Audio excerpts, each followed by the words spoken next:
Chicago. I heard that the residents is pissed off at Mayor Brandon Johnson. Say it ain't so. Say it ain't so that y'all pissed off at Mayor Brandon Johnson, not the Mayor Mohawk. No, no, no. But before we get into it, before we tell you why the people are so distraught at Mayor Brandon Johnson and that every single week they come forth and they hold him accountable and they tell them what it is that they think, and it's getting worse. The complaints is getting worse. Let me bring y'all up to speed on what Chicago is going through and why it's so important for people to advocate for them to put money inside of their neighborhoods and into the business community instead of into the migrant crisis. Make sure y'all hit a like for the algorithm, subscribe to the channel, and turn on your notifications. We about to ramp up, y'all. 2 young children, 1 and 7 years old, remain hospitalized here in the intensive care unit at Comer Children's Hospital. They are among 11 victims who were at a family gathering when gunfire erupted Saturday night. The pictures are... Now remember, this is an update on a story that we already did about that large gathering where it was a whole shootout on the street and a bunch of kids got hit. 10 people at least got hit. One of them fatally passed away. But check it out. They got new surveillance video of what was going on. Killing. 3 people casually walked to the corner of 52nd and Damon. They are carrying guns. In moments, they all open fire down the street. Idiots. They fire nearly 20 shots, all apparently in the direction of a family gathering next to a house several hundred feet down the street. One shot shatters the window of a car parked on the street. Another hits a house. Bullets also strike 11 people at the party, including 9-year-old Ariana Molina, who later died. One of the final gunshots hits a street light, darkening the area. 5 minutes later, an ambulance arrives at the scene. Several more emergency vehicles would arrive shortly afterward. It has been a heartbreaking time for relatives who were having a family celebration when the gunfire broke out. The video suggests the shooters were not in a vehicle, but simply walked up. Among the other victims, 1-year-old Aaron and 7-year-old Isaiah Vigil Mendez were shot and critically injured. I didn't know if they were going to survive or they were going to be gone forever. That was the worst time of my life. Also among the injured, 36-year-old Ishmael Benitez, who remains hospitalized in critical condition. In front of the house where the family gathered Saturday, they continue to add to the huge memorial with balloons, flowers, and pictures, even as several of the victims continue to recover in hospitals. Monica Mendez is hoping police find the 3 people seen in this video very soon. They need to be where they deserve to be, in prison for the rest of their lives for what they did to Ariana and what they did to my kids, what they did to everybody else that got wounded. Chicago police say they're continuing their investigation. So far, no one is in custody. They're encouraging any witnesses or anyone with information to come forward. So that's an update on what was going on with that situation, but that's not the only thing that's been happening in Chicago. As a matter of fact, last night, 3 people was injured and 1 critically in the shooting on Chicago's South Side, which is completely separate from what you just witnessed. Check it out. Now to a breaking news update. We're learning more this morning about a shooting last night that sent 3 men to the hospital. It happened in the Englewood neighborhood. CBS 2's Mugo Odigwe is live at Mount Sinai Hospital, where one of the victims is still being treated. Good morning, Mugo. Yeah, good morning. Poor Mugo. They just working Mugo. Mugo heard me talking. Y'all, listen. Now, Mugo, I think that Mugo is beautiful. But Mugo is out there working, and Mugo is working so hard. One of the things that we said is that her neck was stressed. Now Mugo is up here wearing neck straps so that we don't identify. Come on, Mugo, don't do that. Remember when I was telling y'all how stressed Mugo's neck was? Now Mugo is now here wearing neck straps. Mugo, come on. Come on, Mugo. Why you do that? You think we don't notice the subtleties? You think we don't notice the subtle things that y'all do in order to make the adjustment from the things that we identify? Ain't nothing wrong with your neck, Mugo. You doing your thing, baby. Take that neck strap off. Remember when we was bringing up the neck and we was saying that her neck is stressed because they keep on having her out here in these streets? Now she got a neck cover. Next thing you know, she's going to be wearing a scarf. Okay, we get it. I know what's going on over there. I pay attention. Shout out to my baby Mugo. We love you, girl. Morning, Dana and Ryan. So Chicago police say a 51-year-old man who was shot in the head was rushed here to Mount Sinai Hospital at last check in critical condition. And we know 2 other men are also in the hospital and they were injured in this shooting. And here is what else we've learned. The shooting happened around 9:30 last night near 66 in Halstead. We saw investigators out at this parking lot afterwards looking for evidence. They tell us the 3 men who were shot were standing outside when someone in a white van drove by and fired shots at them. 2 of the victims were taken to University of Chicago Hospital. One of them, a 65-year-old man, was hit in the ankle and arm. He is in good condition. Another man who's 61 years old was hit in the shoulder and is in fair condition. But again, a 3rd man was hit in the head, is in critical condition here at Mount Sinai. Yeah, how strong that neck is when she starts talking. She gonna cover it up in the middle part. Hospital. Chicago police say that shooter in the white van drove away. They're still searching for them. No one has been arrested in this shooting. We love you, Mugo. We love you, baby girl. Shout out to Mugo. Let me give a round of applause for Mugo. Shout out to her. Chicago. More shootings. But listen. Here's the biggest part of this whole conversation.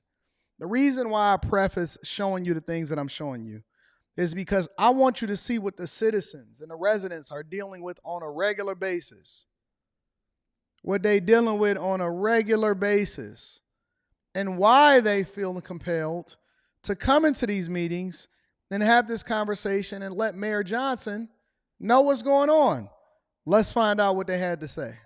Now, to align yourself with somebody who's obviously a one-term mayor, if he even makes it that far, you better be worrying about your job. You better be worrying about your longevity, because we're going to vote and we're going to get you out because you ain't doing right by us. Now, we don't believe you. You need more people. I mean, it sounds good. It sounds good. It sounds good. They said you ain't going to have longevity, but first and foremost, let's be very, very clear.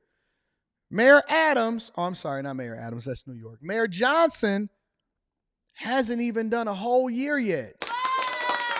That means the people of Chi-Town got at least 3 more years, at least 3 and some change, 3 and a possible like spades, 3 and a possible that y'all gonna be dealing with this. We not even a whole 1 year into Mayor Brandon Johnson's tenure. Ain't that's crazy. That is insane, right? Y'all not even a whole year into y'all one-term mayor. I don't believe that y'all gonna vote him out anyway, so it don't even make no difference. By the time he leave office, he gonna been then made at least $1 million just in his regular salary. At over 250 bands a year, by the time that he leaves office, he'll been then made at least $1 million if he don't win another election.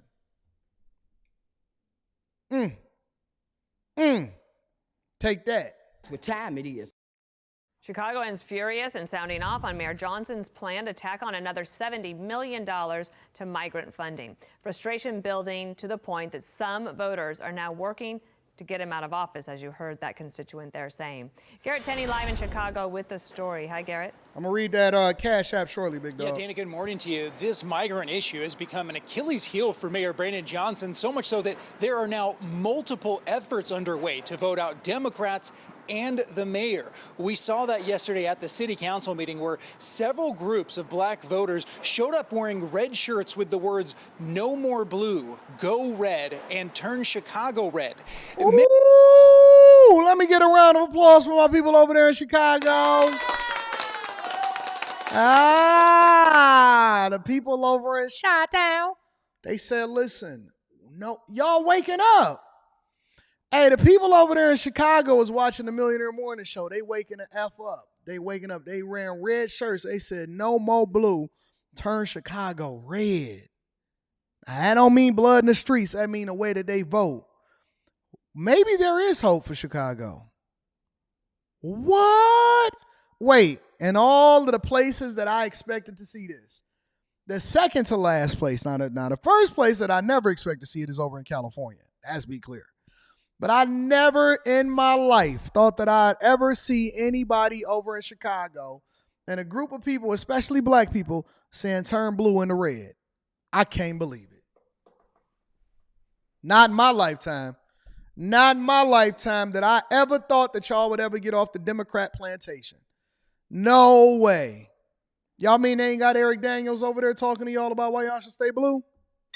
Shout out to my dog Eric Daniels. I just had to throw that out there real quick. I can't believe it. Many of these folks are lifelong Democrats who are now actively working to shake up deep blue Chicago, specifically because of how the mayor and the governor have handled the migrant crisis, doling out more than $1 billion so far for that.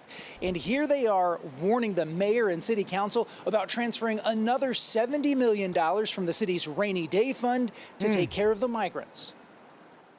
We need that money in my neighborhood. Look we at need that on my block. They got so the Make America Great hat on. Eric, what is going on?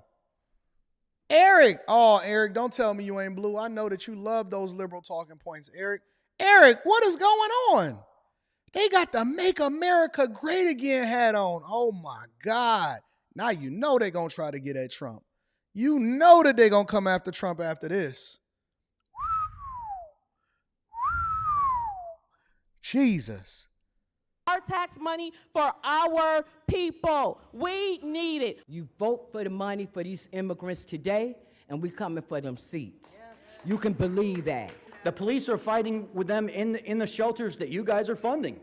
You guys think it's a great idea, but yet your police officers are getting attacked. Your public's getting attacked. Currently, state law does not allow voters to recall Chicago's mayor, but after seeing how Mayor Johnson's first year has gone with the migrants and crime, a new group wants to change that by getting a referendum on the ballot this November that would pave the way to voting Johnson out. We're not taking care of Chicago citizens first, and that's what it's all about. The fact of the matter is that we've never had this opportunity to recall before. And it's very apparent, based on the mayor's abilities right now, or lack of accountability, that this needs to be addressed. Yeah, Mayor Johnson is dismissing this recall effort as a right-wing effort from folks living out in the suburbs. But Dan laughed at that, saying he's lived in Chicago for 33 years. He is an independent. And in the 24 hours since news came out about this effort, he said there's been an outpouring support from folks of all backgrounds looking to sign on. Dana? Jesus, I can't believe it. Nowhere in the world you would have ever convinced me that they was out here trying to turn Chicago red. Nowhere in the world you would ever convince me that they was out here trying to turn Chicago red. It was one guy on here that I seen, and I wasn't sure if he was trolling, because I did watch this video. I wasn't sure if he was trolling or if he was serious.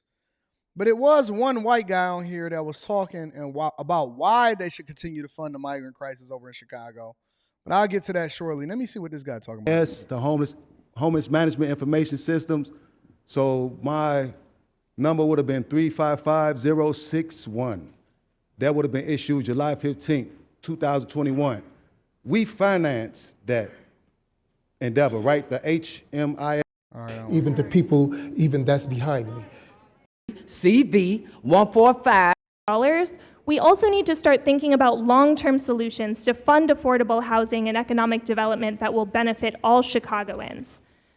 So on Friday, this council will have that opportunity, and I urge you to vote yes to borrow $1.25 million over the next 5 years and to make economic security a reality for more of our neighbors.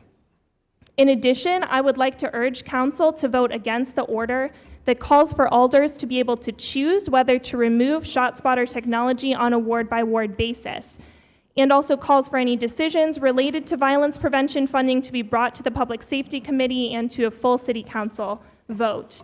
We reject the intention and the outcomes of this order and support Mayor Brandon Johnson's decision to cancel the contract with ShotSpotter citywide. Chicago has long been a welcoming city, and we are committed to ensuring that it remains that way. We are facing a challenging moment, but it's nothing we haven't faced before. Thank you. Let me see something. I think this is the guy right here that had whatever it is that he had to say. He was in support of the migrants. Hello, and thank you for taking my public comment. My name is Kirby Callan, and I am an organizer in the 32nd Ward, where I focus on expanding public access to mental health care, housing, and public safety. I'd like to start my comment by addressing the Godzilla in the room, and by that, I of course mean affordable housing.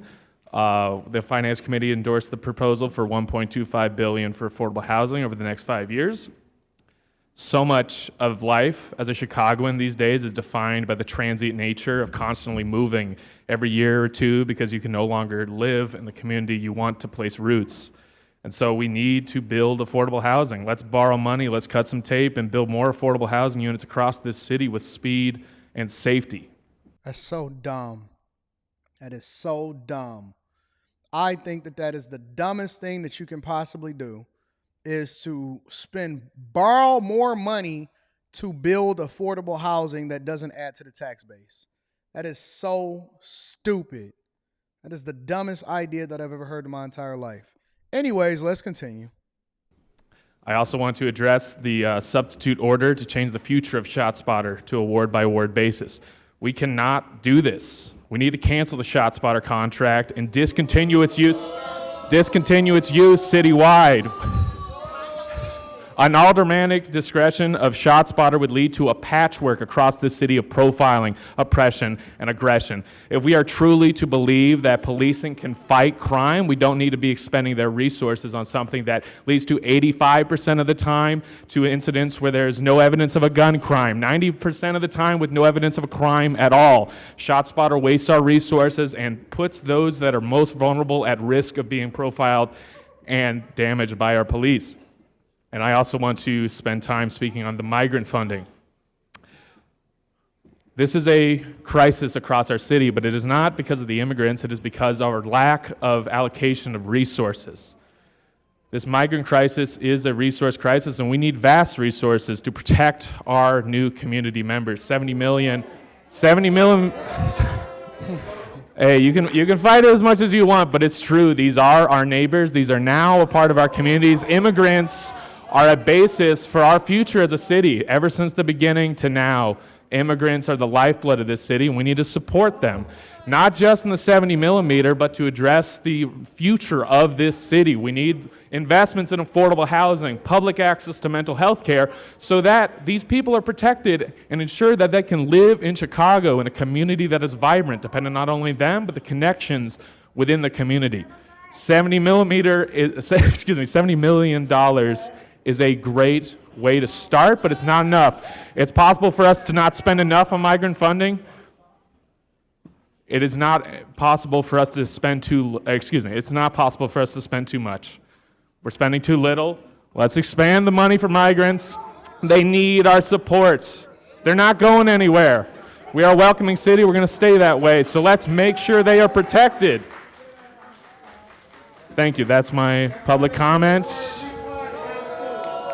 Whoa. Thank you. And that's one of the reasons why I know that you ain't got to worry about Democrats or anybody that is doing a thing that's not in the best interest of the people that's already here are ever going to leave office.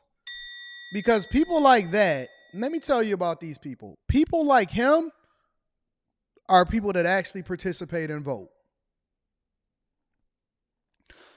See, the one thing that I will say about these type of people is they mobilize, they participate, they make sure that they get their mail-in ballots out, and they bring all of their friends to the poll, and they bring their whole family, and they have whole speeches and conversations and uncomfortable conversations inside of their living rooms, and then they make sure that they get out there and vote. I'm telling you, they make sure that they get out there and they vote. They participate in the voting process. Now, we will sit back and we'll say, oh, no, we don't like it and all of this stuff. And then you'll have a 3% voter turnout rate, and the only people the 3% that actually get out and vote is the ones that you disagree with that then get them back in office. So you could sit here and you could protest, but the thing that I hear all the time, every single day, no matter what video that I drop, no matter what clip that I have, no matter how much I add timestamps to these videos, I hear people that complain the most. People that complain the most, what do? They say, man, I don't even know what. Man, I'm telling you, I'm going to gather a whole bunch of comments and I'm going to just break them down for y'all. They say, man, I don't even know why y'all voting. You know voting don't do nothing. The tools that they have, the things that your civil rights leaders died for before you, is the very thing that they don't participate in. And not only do they not vote, but the ones that do vote don't even educate themselves as to what they're voting for.